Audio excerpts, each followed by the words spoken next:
You know what's God's way? You look at Jesus. Lord, in the time, Lord, na ganito, Lord, you're my only hope. I can only survive sa'yo, Lord Jesus. You are my strength. You are my joy, Lord. Tapos, Lord, ikaw lang, Lord, sa'yo ako kakapit. Lord, you are my refuge. Then one day, you see, you are already in the destination you are going.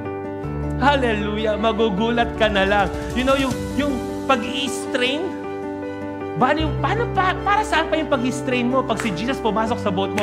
Bam! So anak, why are you straining? Why are you trying na step by step? Keep your eyes upon me. Keep your eyes upon me. I'm the one who holds your future. I hold all things together for you. I know the desires ng heart mo. Anak, hindi ka malulunod dyan. You will never go down because I'm the one walking on the water. Keep your eyes upon me. And then one day, you'll be surprised. You are there. Ikaw mismo, paano nangyari ito, Lord?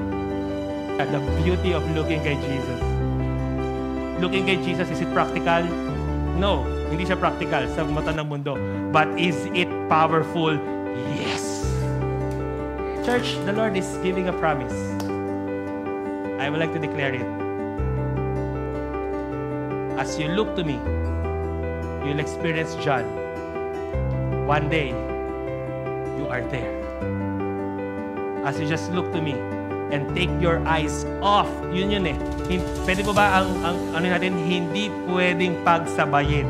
Amen? Ito yung hindi pwedeng mamangka sa dalawang ilog. Hindi pwedeng pagsabayin. Nakatingin kay Jesus at nakatingin sa problema. Either one of the two. And God wants you, anak, fix your eyes on Him. And one day you're there. It's not the problem that will sink you. It cannot sink you.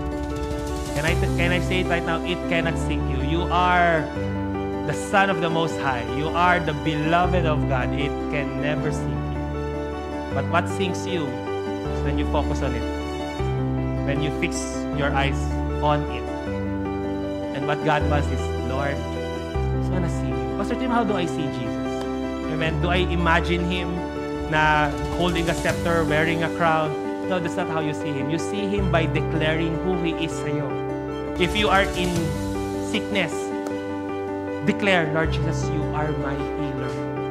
If you are may provision problem, Lord Jesus, you're my shepherd. You're my vine. Amen? Sometimes you don't even need to imagine. Just declare it. Declare mo yung, Lord Jesus, this is who you are to me. You are the strength of my life. You are my refuge. The rock on which I stand. Saan effective ang looking kay Jesus? Sa pagpipreach lang ba? Sa trabaho lang ba? In every circumstance. Ano man ang problema na meron ka, sa school, sa sarili mo, the answer will always be simple, will always remain the same. Ano yun? See Jesus. Hallelujah. Amen. Can we give the best clap offering to our God today? Hallelujah! Woo!